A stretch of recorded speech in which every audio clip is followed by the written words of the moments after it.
The X-Men. Imagine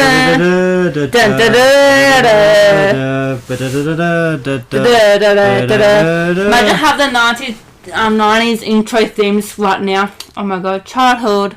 Oh yeah, well, we'll get into that in a moment, but here's some information. The X-Men are a superhero team in American comic books published by Marvel Comics. Oh really? Created by Stan Lee and artist co-plotter Jack Kirby. The team first appeared in The X-Men 1.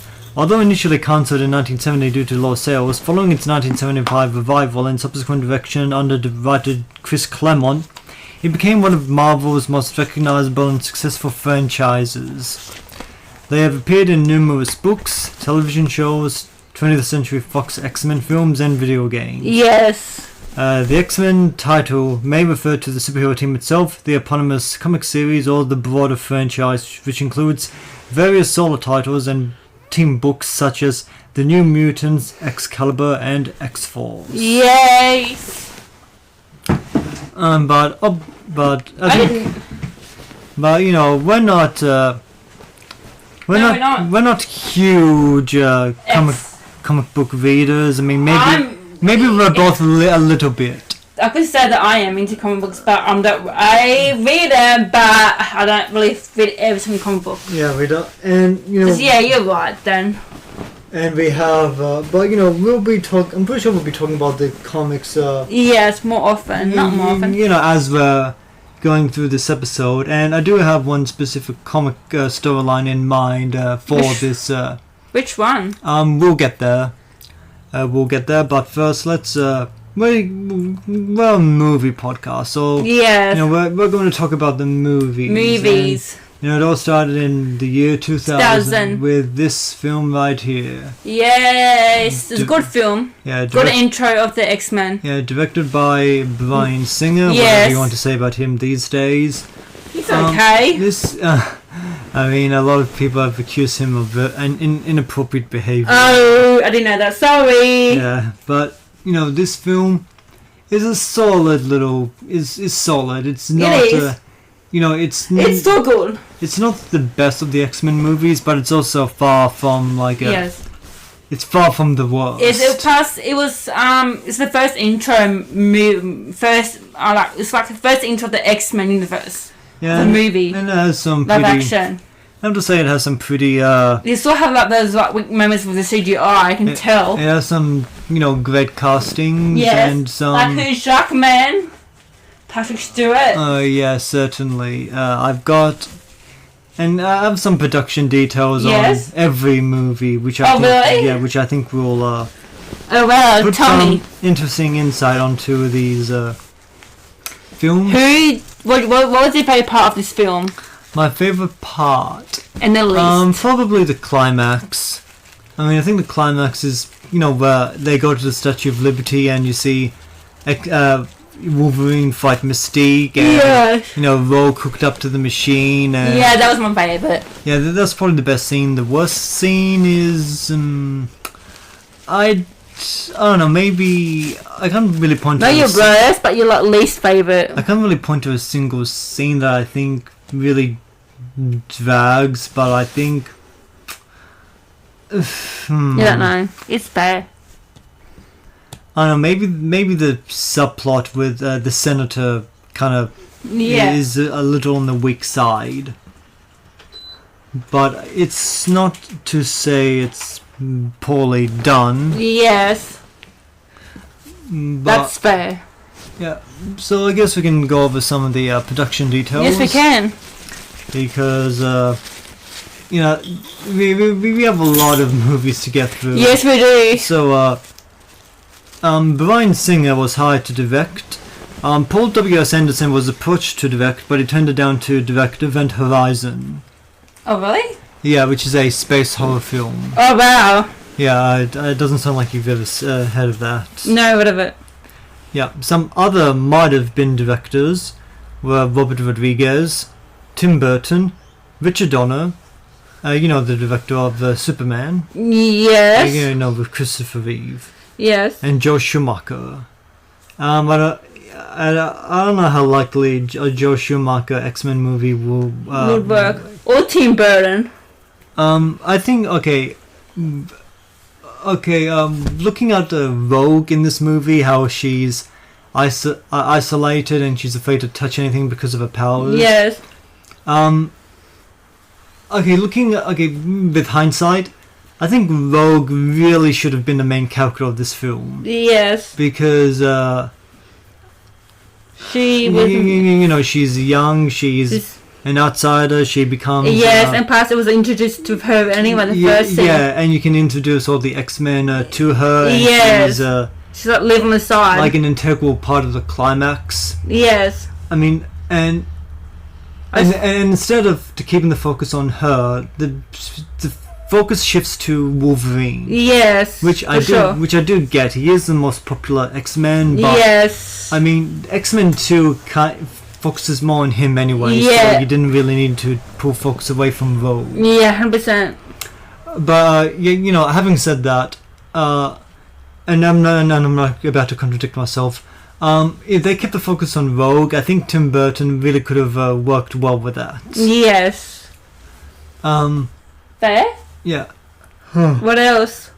You tired? Don't fall asleep on me. No, I'm gonna fall asleep on you. Yes, I was about to say your name. Oh, thanks for not doing that. We only use initials. Yes. So anyway, Michael Cameron did the music. Oh, really? Yeah, Bryan Singer originally wanted John Williams to do it. Oh, they should have brought him. Yeah, and then after they couldn't get John Williams, they sought out John Ottman. Who's that? Don't know him that much. He's another film composer. I think he apparently went on to become a kind of a frequent Bryan Singer collaborator because he also did the music for X2. Oh, well, and that's it. And Superman Returns. Oh, both films directed by Bryan Singer. I don't really know, sorry. I think he also did the music for Days of Future Past. Yeah, that was a good film. At various points of scripting, the movie might have had Sentinels, Blob, Bolivar Trask, or Jubilee as the focus, and the plot would have entirely been about forming the X-Men. Really? Yeah. Oh, that's strange.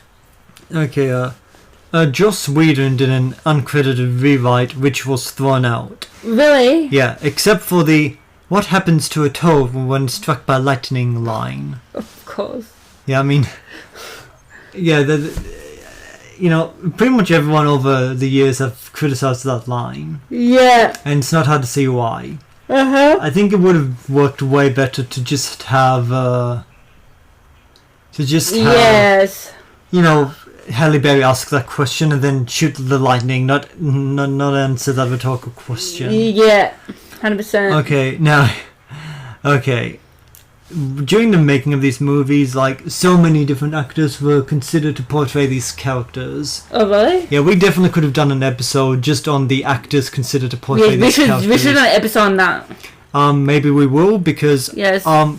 I did probably find some information on other actors considered. Yeah. But I only kept it to one or two actors. Yes. Because there's just so many. It is. I think Wolverine had 20 different actors considered. Yeah, 100%. Yeah, but we're only going to discuss two. Yes. Russell Crowe. As Wolverine? As Wolverine, yes. Oh, no, thank you. Or Mel Gibson. I see more like Mel Gibson. No, you said Russell Crowe.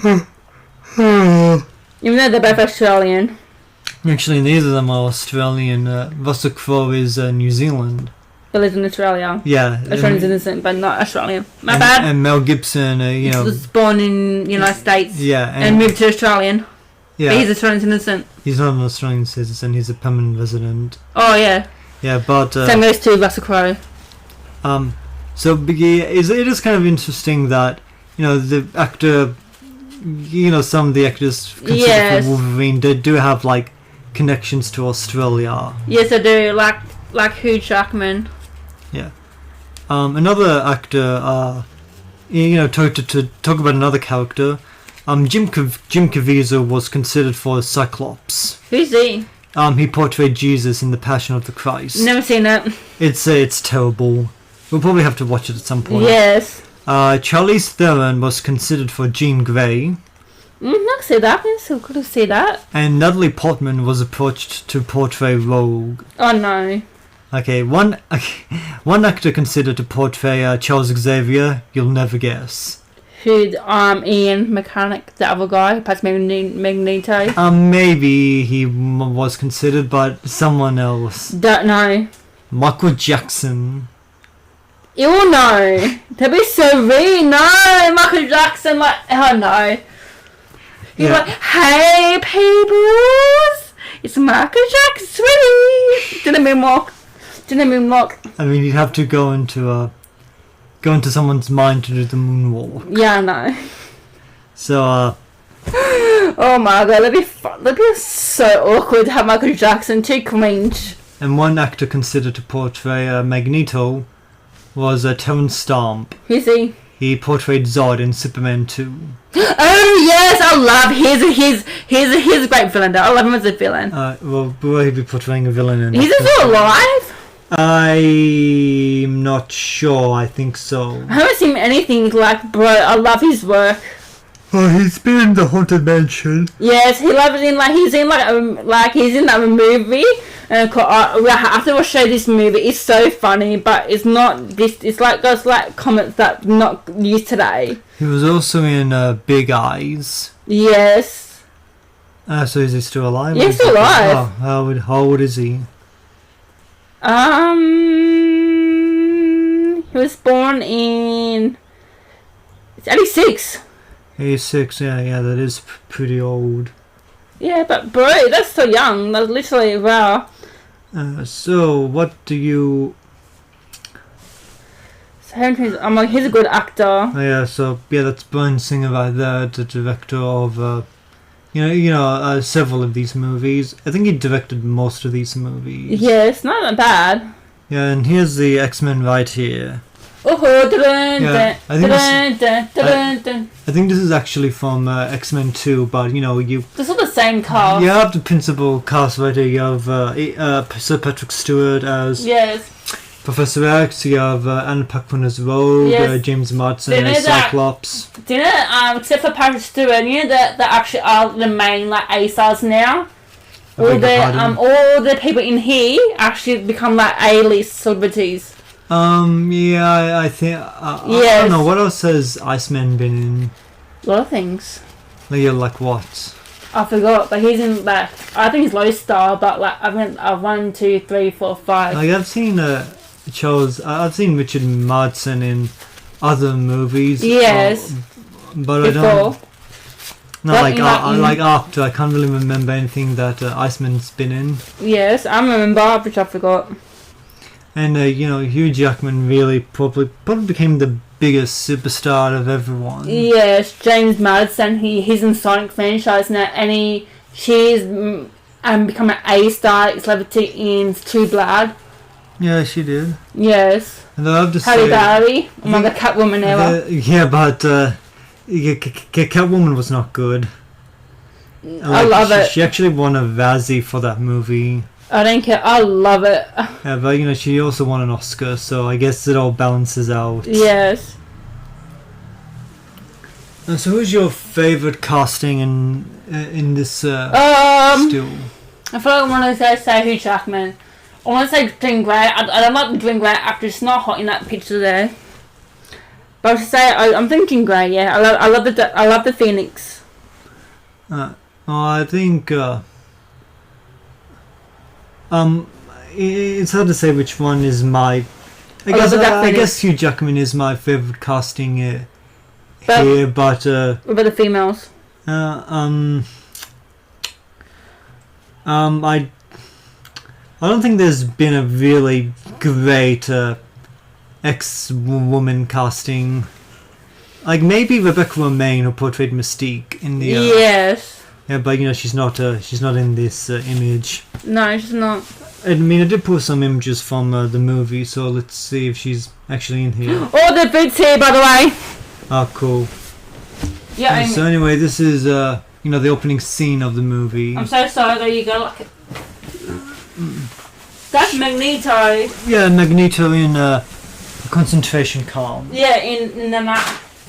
I want to say the word.